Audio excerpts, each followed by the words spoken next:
Oh my goodness, I've never stood beside myself like this before. Hello, Perry. How are you? Hello, Colombia. Hello, Bogota.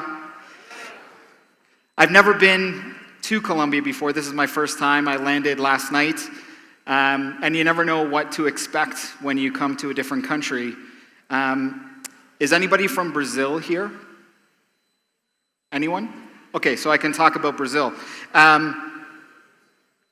The first time I went to Brazil, I was very unimpressed with the airport, and I travel a lot for work.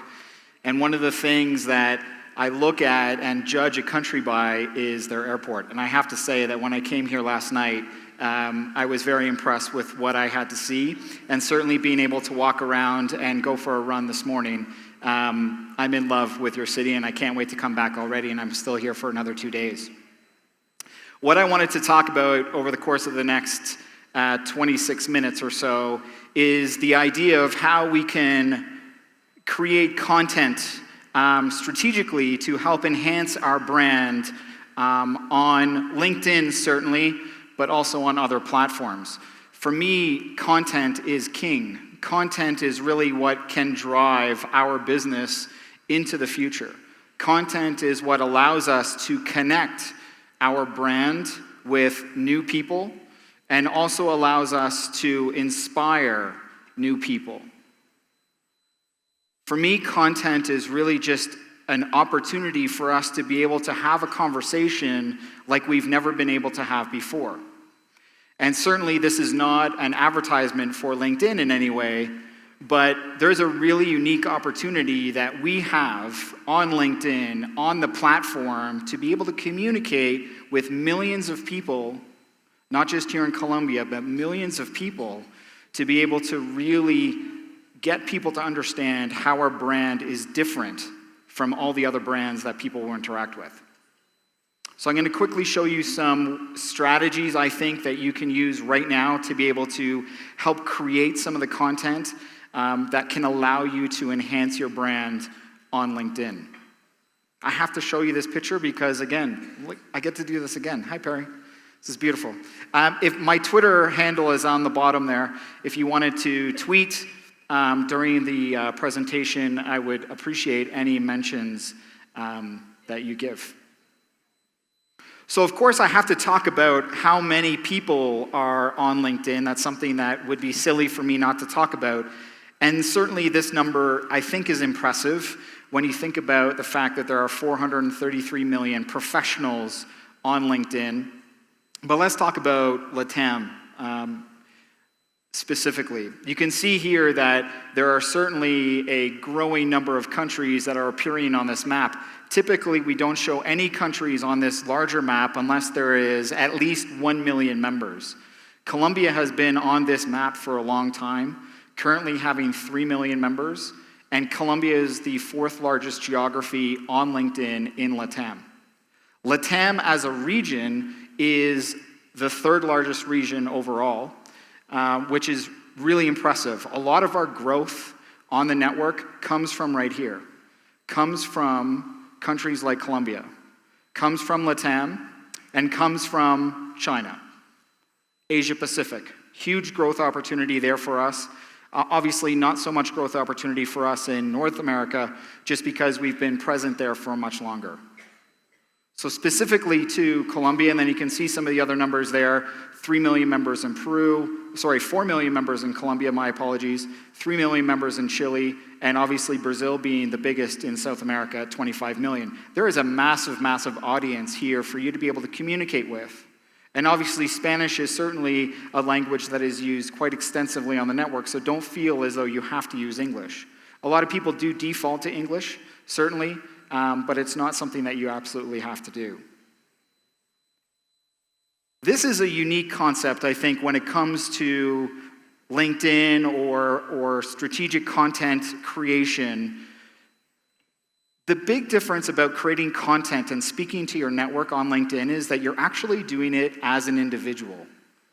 You can do it a little bit as an organization, as a company, but your brand suddenly becomes not only the brand of your organization, but also becomes your own personal brand. Your brand on LinkedIn, first and foremost, is your own personal brand.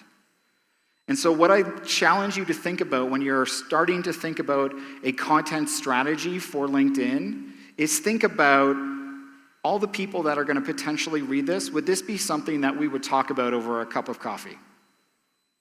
When you boil it down to that really, really simple sort of situation that happens every single day, sometimes multiple times in a day, then it becomes a little bit easier. I find a lot of companies and a lot of individuals push out content to the network that they find interesting, but no one else does, or they think makes them look important. And that's not really the strategy that you want to employ. From my perspective, any content that is going to be engaging or interesting to your network is going to be the similar type of content that you're going to have a conversation with one-on-one with someone. Not everyone thinks about that. People forget about that. Companies forget about that. They have this idea that content needs to be something really big and exciting and takes years to come up with. It doesn't have to be that. It can be just as simple as thinking about, hey, what am I going to sit down and have a cup of coffee with and talk about with the next person that walks through my door? Think about your brand just as simple as that. This is something that I probably don't have to define for this particular audience, but for me, it's something that's really interesting because there are so many definitions of brand and so many ideas of what a brand is. There are two major brands, well, one, just two physical aspects of them in this room, being these cars. Audi is a huge brand. But brand obviously has extended much beyond products and services. I'm sure all of you would agree to a certain extent that all of you individually are brands. It's really important for us to make sure that we understand that individuals are as much of a brand now as products and services have been. To me, this is the formal definition of brand, and you can see here that it's certainly written with the idea of describing a car. But think about what your brand is. Your individual brand. Again, remembering from a LinkedIn perspective, everything is flowing out of your own personal profile. Even when you are representing your organization, it's still coming from you as an individual. Think about where and when you decided to change jobs and move into another role. You didn't go work for another company. You went to go work with a different group of people. Brands are people. The ability for you and your organization to talk to other individuals happens here at the individual level first. And so when you think about your brand, you think about that idea of having a cup of coffee with somebody, think about it from a personal perspective. Think about it from me as the individual. Now, being aware of a brand obviously is really, really important for the success of our business. Just take a look at this stat here. It's quite remarkable to think about how much people are making up their minds before they even engage with us in a formal way. They're engaging with us in ways in which they've never done so before. Some of you might have engaged with my personal profile or LinkedIn before you came here to hear me speak today and all the other speakers and made some sort of an impression as to whether or not you wanted to actually be here for this presentation. If we listen to this stat here, 60% of the decision-making process was already made because of what you know or don't know about me, because of what you know or don't know about this event, because of what you know or don't know about any particular brand. That's extremely powerful for us to make sure that we leverage. So how can we make sure that people are aware of our brand? How can we make sure that we're increasing the awareness of our brand? Obviously, we're talking about it from a LinkedIn perspective here, but I think that this is relevant for all sorts of different platforms. For me, the key to this, from a LinkedIn perspective, is being able to publish. Has anyone here actually published a post already? Anyone? Couple people? Does anybody know what this functionality is? All right. This is good. I'm going to teach you something. Everyone has the opportunity to blog on LinkedIn. Right now, you can go to LinkedIn, right on the homepage, and publish a post. It could be 100 words. It could be 500 words. It could be about whatever it is that you wanted it to be. This is the way that you can engage with your brand on a level that has never been available before. Certainly from a LinkedIn perspective, and then obviously across other platforms, it's a lot more difficult to do this. This is an opportunity for you to showcase your thought leadership, an opportunity for you to be able to raise your brand awareness because of the opportunity you have to publish. You can also add in, I understand you learned a lot about this already today, this idea of adding media. We love media. We love the idea of being able to click on a video and watch it. You have that opportunity on LinkedIn now. You can tell your story in a video format. Similar to a lot of other platforms, you have the opportunity to build followers. They don't have to just be connected to you. In fact, you can have people who are following you on LinkedIn but are not actually connected with you at all. Now, why do we care about followers on LinkedIn? I love numbers, I love stats, so let me give you some. Someone who is following you or your company are 3 times more likely to apply for a role that is open at your organization. Now, do we really care about talent brand? Do we care about recruiting? Do we care about any of that stuff? Maybe, maybe not. But certainly understanding that we have an effect, a positive effect, on the people that we are reaching out to is really important for us to recognize. People do not follow companies and individuals on LinkedIn like they do on other platforms. It's a very, very different ecosystem. People follow less people, and they follow less organizations relative to other platforms. And so this stat is really important. Additionally, if you ever wanted to reach out to these people in the communication that we have on LinkedIn via InMail, you can see how much more likely these people are actually to respond. There's a lot of paid opportunities for you to do this, but there's certainly many, many free opportunities for you to leverage this as well. Followers are key. And here's one that is, for me, the real game changer when it comes to attracting followers in terms of raising your brand awareness, being strategic about that content strategy. 71% of everyone who is following you or your company are interested to hear what you have to say. They want to hear from you. They are actually showing up to Starbucks. They're showing up to whatever coffee shop it is that you want to go to and waiting for you to communicate with them. They want to hear your content. They want to read it. They want to consume it. They want to learn more about you and your organization. This is an amazing opportunity for you to be able to build content strategy, to be able to build that awareness, raise that awareness of your organization. And it's not just about sharing information. It's not just about pushing out a link and just getting people to read it or hoping that they're going to click on it. It's really about starting that conversation, right? Remember, think about going out for coffee with someone. When we push out information to our followers and to the people that we're connected to, it's not just about giving them the information that they want to see. It's about asking for their opinion. It's about highlighting different unique things that are happening at our organization. It's getting people interested. And it's also highlighting some of the things that maybe you wouldn't traditionally think would be highlighted on a professional platform. People want to see other individuals doing the things that are going to get them excited about your brand. There's all sorts of possibilities as to what you can do.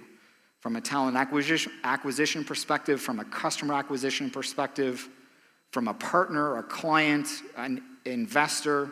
There's all sorts of ways that you can start conversations with individuals, and it really does just start with this concept of starting a conversation with your followers. Now, what does the strategy, what should it look like?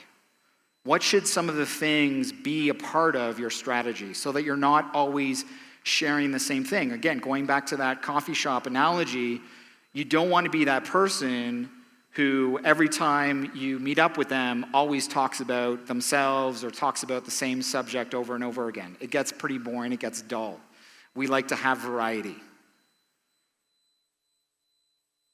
So these are some best practices. Certainly doesn't have to be the absolute science of it, but these are things that I have done and implemented with my customers, and they've worked quite well. 40% of your content should be thought leadership and industry news. Again, people want to learn more about your company, but they also want to know about the things that are happening in your industry. They want to be aware of the fact that you are an expert. 25% of your content should be about talent brand. Talent brand speaks a lot and permeates into all sorts of other aspects of our business.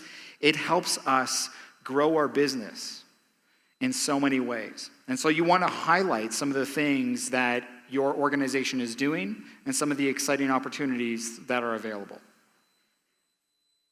You then want to focus on your actual company, of course. Product news could be big projects that you've won or anything exciting that's happening. Things that are happening, like being here, is probably something that would be part of both company news and thought leadership. All the tweets that you're making today, that's thought leadership. A great idea from a content perspective would be to go back to your office today or tomorrow and then write a blog about the best part about today, what you learned, what you want to be able to transfer to your business. Don't underestimate how important and how interesting that would be to your followers. It also shows that you're passionate about your business. You're passionate about your industry. If you have any events or you have things that are going on in the community that you want people to know about, you want to make sure that you also take care of that. And then obviously having some fun posts is really important. Remember, we don't go to coffee with machines. We don't go to coffee with companies. We go with people. And I don't know about your culture well enough yet, because I've been here for less than 24 hours, but I know in Canada, every business conversation starts with either, how was your weekend? What are you going to do for the weekend? Or can you believe this weather? Every single conversation, guaranteed. It's very cold in Canada right now, unseasonably cold, so we're even more complaining. We're supposed to be coming into summer right now, and it's just not happening for us, so we're talking about it a lot. Just for fun could also be me taking a selfie on stage beside myself and saying, me and my twin are doing a presentation today in Colombia. Not only promotes the fact that I'm an international speaker, but it's also a little bit playful. For me, this is what your content strategy should look like. And then certainly there's, all sorts of levels of detail that you would then want to be able to build into that. Who does what, when, having a calendar of events is probably a really good idea so that you can have the ability to make sure that you're not over-indexing on something more than you should be. Critically thinking about this is really, really easy and doesn't take a lot of time, but you would be surprised how many organizations don't do this. It's a really easy opportunity for you to just take the effort out of that daily pressure of having to produce some content. You can see here that it tells me what I want to talk about, what the message is going to be, and where are we going to publish it. Because sometimes different content is going to go to different platforms, and that's okay. But recognizing what audience is on what platform is really important for you to be able to critically analyze. Because then as you're building out this plan, it's going to be one that is going to work for you. Now, I have to confess, as a speaker, one of the things that you learn very early on is that you need to be honest with your audience. Because if you're not honest and genuine, then your audience sees right through you. And right now, even though I've only been away from home for less than 24 hours, I desperately miss my 3 kids. I have my oldest daughter is named Grace, she's 6. My middle girl is Holly, she's 4. And my baby boy, Charlie, is 1. And I FaceTimed them last night in the airport before I left New Jersey, and I was just regretting the fact that I wasn't going to be able to put them to bed. For me, bedtime is the most special time of the day. Not because my wife and I finally get some peace and quiet, but because I get to lay in bed with my kids and read them a story. That is one thing that it doesn't matter what country, what continent, what language you speak. That's one thing that all of us as human beings love. We love stories. We love to hear stories. We love to tell stories. Some of us are better than others. But at the end of the day, storytelling should take a huge part, to be a big part of your content, especially when it comes from you. If there is a message that you want to deliver to your followers, to the people that you're trying to attract, if you can put that in the format of a story, where there is a beginning, a middle, and an end, and even a lesson, your content is going to get so much more activity. It is going to get so much more engagement.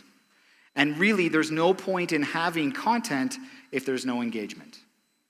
For me, the idea of publishing my content, wherever it is, it has to be in the format of a story, as much of that as I can possibly make it.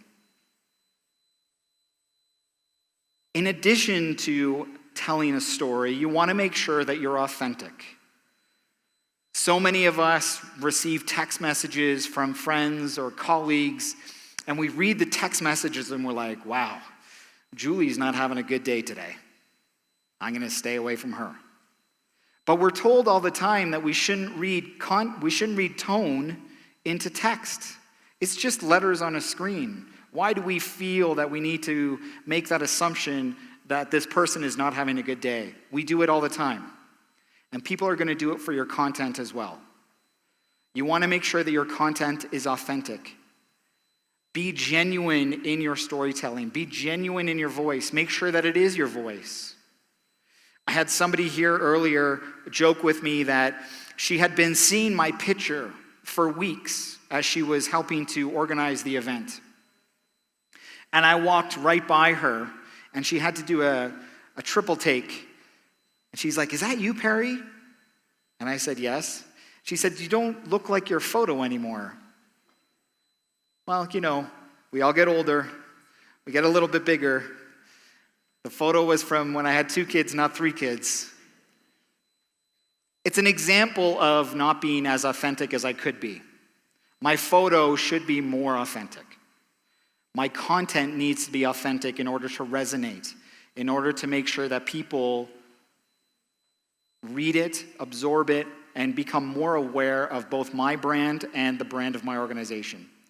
We obviously want to make sure that we're using images, that we're creating a compelling headline. We want to make sure that we get people's attention. And I can't emphasize enough that we really need to start that conversation. So do you need more proof? Do you need more proof that content is important, especially on LinkedIn? The first time I saw this statistic, I couldn't believe it. And I work for the company. Think about this. A lot of people believe and use LinkedIn as a job board. They think that LinkedIn is a place to go find your next job. Then explain to me this particular statistic. When you publish something or create content on LinkedIn, there is 7 times more engagement with that content versus jobs. When you put a job on LinkedIn, share that with your network, yes, you get activity. Yes, you can make hires. Yes, you can grow your business in that way. But doing that alone isn't going to get you the best results. Content is going to deliver significantly more activity to everything else that you're doing on LinkedIn. I don't care what your organization's goals are for that platform, because there's all sorts of things that you can do and want to achieve. but content is going to get you the engagement that nothing else does. Remember, at the end of the day, content, especially on LinkedIn, is coming from you as an individual. Content needs to come from you. It needs to be authentic, needs to be genuine. Preferably tell a story just like you would when you're taking someone out for coffee. So regardless of whatever type of audience it is that you're trying to reach, whether it be hundreds of people or millions of people, when I read your content, that's like you talking to me directly. I used to be in radio. I was in radio for 5 years, and I love the radio medium. I love radio as a broadcast. Why? Because when you listen to somebody talking on the radio, we believe they're talking directly to us. On TV, we don't believe that. We know this. There are studies there that tell us when we watch TV, we watch the news, we don't believe that that person is talking directly to us. They're talking to a large group of people. But when you're on the radio, listening to the radio, you believe that person is talking to you. The same thing is happening when you're creating content and pushing out content on LinkedIn. You're talking directly to those individuals. So whether it's hundreds, thousands, or tens of thousands of people, each one of them believe that you as an individual are speaking directly to them. It's really, really powerful stuff. So in 30 minutes, there's no way that I could talk to you about everything that you need to know from a content strategy perspective. This is just the tip of the iceberg. But I challenge all of you to go back to your offices, to your companies, to your organizations. Start to talk about the idea of producing content on LinkedIn, having your network engage with that content, and then being able to start to measure some of the things, the good things, that can happen from that. All the way from Canada, thank you very much. I appreciate it.